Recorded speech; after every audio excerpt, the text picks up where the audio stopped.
नमस्कार मित्रों।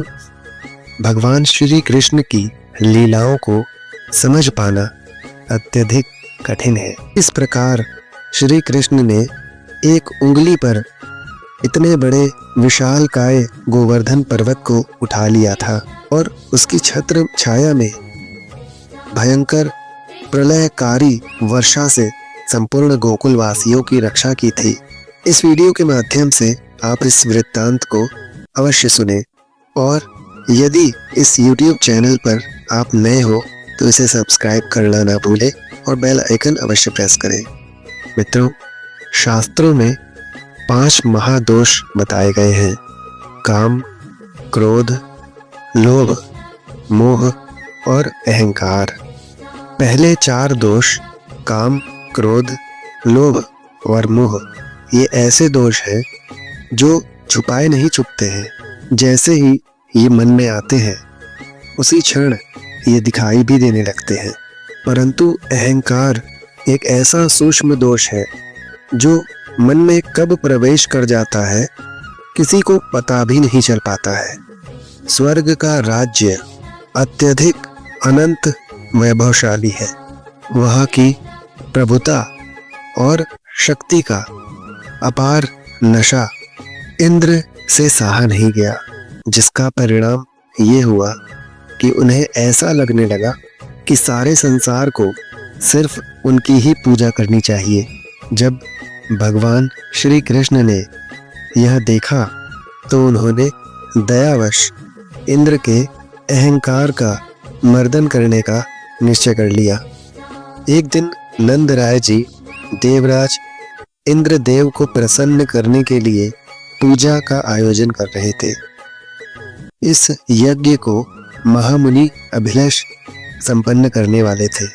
इस पूजन के बारे में श्री कृष्ण अपने बाबा नंदराय से प्रश्न करते हैं कि यह यज्ञ क्यों किया जा रहा है और ये कैसा यज्ञ है।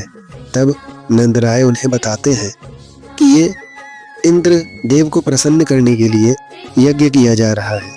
तब श्री कृष्ण कहते हैं कि इंद्र तो एक विलासी देवता है जो हर समय मौज मस्ती ही करते हैं। इस पर नंदराय जी कहते हैं कि नहीं कान्हा, ऐसे नहीं कहते। देवताओं के बारे में ऐसा बिल्कुल भी नहीं कहना चाहिए। तो वो तो देवताओं के राजा हैं और इंद्रदेव मेघों के भी स्वामी हैं। मेघ जो जल बरसाते हैं और उसी जल से अन्न की उत्पत्ति होती है। इसलिए हम सब इंद्रदेव को प्रसन्न करने के लिए ही उनकी पूजा करते हैं और अगर हम उनकी पूजा नहीं करेंगे तो इंद्रदेव क्रोधित हो जाएंगे और उसका दुष्परिणाम हमें भुगतना हो सकता है। श्री कृष्ण नंद राय जी से इंद्र की पूजा करने के लिए मना करते हैं क्योंकि ऐसे निर्दयी की पूजा हमें नहीं करनी चाहिए जो हमारी भूल पर हमें दंड दे। वास्तव में भगवान तो वह होता है जो अपने भक्तों की भूल को क्षमा करता है और जो दयालु होता है, जो जैसा कर्म करता है उसे वैसा ही फल प्राप्त होता है। अपने कर्म के अनुसार ही जीव को सुख, भोग, जन्म, मरण, स्वर्ग अथवा नरक की प्राप्ति होती है। चाहे इंद्र हो या कोई अन्य देवता, हमारे कर्म के फल को कोई भी नहीं बदल सकता। इसलिए हमें उनसे नहीं डरना चाहिए। किसी इंद्र में इतनी शक्ति नहीं है कि निश्चित समय से पहले वह किसी प्राणी को मार सके। श्री कृष्ण महामुनि से इष्ट देव के बारे में प्रश्न करते हैं कि इष्ट देव किसे माना जाए। तब महामुनि उत्तर देते हैं कि जिसके द्वारा मनुष्य के सांसारिक कार्य सिद्ध होते हैं वही उसके इष्ट देव होते हैं। महामुनि के उत्तर सुनकर श्री कृष्ण कहते हैं कि इस प्रकार से तो हम गोकुल वासियों की आजीविका चलाने वाली तो गाय है, इसलिए हमारी इष्ट देवी तो गौ माता ही होनी चाहिए और इन गायों के भरण पोषण को करने का काम घास, जल और फलों से गोवर्धन पर्वत करते हैं। तो हमारे इष्ट देव गोवर्धन पर्वत हो गए। इसीलिए आज से हम सभी को इंद्र यज्ञ छोड़कर गौ यज्ञ और गिरि यज्ञ प्रारंभ कर देना चाहिए। इसी में हम सबकी भलाई है और इसी से हमारे सभी के मनोरथ सिद्ध होंगे। श्री कृष्ण कहते हैं कि हे बाबा, हम सबकी गौ माता कामधेनु सुरभि माँ की संतान है, जिनके अंगों में समस्त देवताओं का और जिनके चरणों में समस्त तीर्थों का वास है। उन्हीं गौ माता का भरण पोषण करने वाले गिरिराज गोवर्धन वो स्वयं शालिग्राम स्वरूप ही है। अतः हमें उन्हीं की पूजा करनी चाहिए, इसी में सभी का कल्याण होगा। महामुनि श्री कृष्ण की बातों से सहमत हो जाते हैं और समस्त गोकुल वासियों को यह बताते हैं कि इंद्र के स्थान पर अब गोवर्धन पर्वत की पूजा करने के लिए में तत्पर हो जाना चाहिए। मित्रों, गोवर्धन पर्वत की पूजा पूरे विधि विधान से की जाती है। गिरिराज गोवर्धन प्रसन्न होकर समस्त गोकुल वासियों के समक्ष वहां प्रकट हो जाते हैं और उनका भोग ग्रहण करते हैं।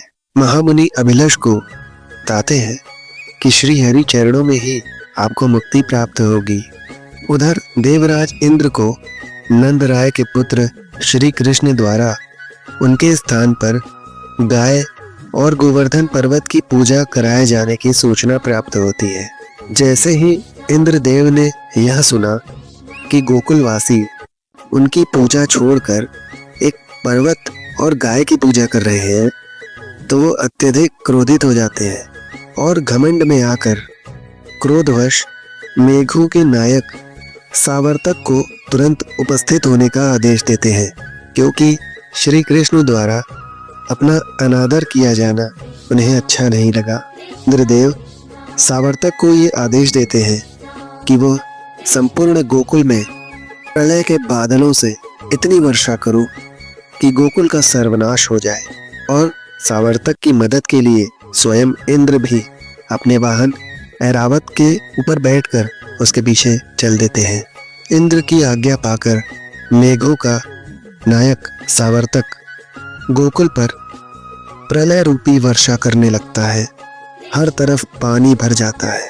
गोकुल के लोग इधर उधर भागने लगते हैं और नंदराय के घर जाकर मदद की गुहार लगाने लगते हैं।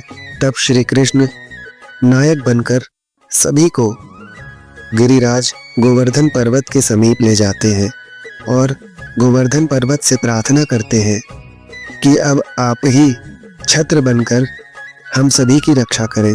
श्री कृष्ण गोवर्धन को प्रणाम करते हैं और अपनी एक उंगली पर संपूर्ण पर्वत को ऊपर उठा देते हैं और सभी गोकुल वासियों को उसके नीचे आने के लिए कहते हैं। मित्रों, संपूर्ण गोकुल के वासी गोवर्धन पर्वत की छत्र के नीचे जाते हैं।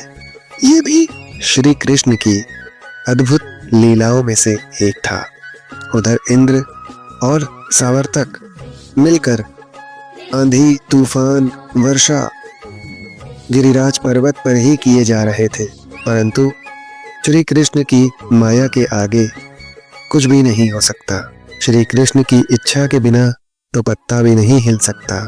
अंततः इंद्रदेव हार मान लेते हैं और भगवान श्री कृष्ण की इस मंत्र द्वारा श्री कृष्ण की स्तुति करते हैं। अक्षरम परमं ब्रह्म ज्योति रूपम सनातनम गुणातीतम निराकारम स्वेच्छा अयम मनंतकम गोपिका चेतनारम राधा प्राणाधि कम परम विनोद मुरली शब्दम कुर्वन्तम कौतुकेन च। तो इस प्रकार इंद्रदेव श्री कृष्ण की स्तुति करते हुए उन तक पहुंच जाते हैं और उन्हें बारंबार प्रणाम करके उनसे क्षमा याचना करते हैं कि उन्होंने उनको एक सामान्य बालक समझकर एक बहुत बड़ा अपराध किया है। श्री कृष्ण इंद्रदेव को उनके कर्तव्यों का उन्हें स्मरण कराते हैं। इंद्रदेव का घमंड चूर चूर हो चुका था। मित्रों, इस प्रकार श्री कृष्ण ने इंद्रदेव का घमंड तोड़ा और उन्हें उनके दायित्वों से अवगत कराया। तो मित्रों, ये वीडियो आपको कैसी लगी कमेंट में हमें राधे राधे लिखकर अवश्य बताएं।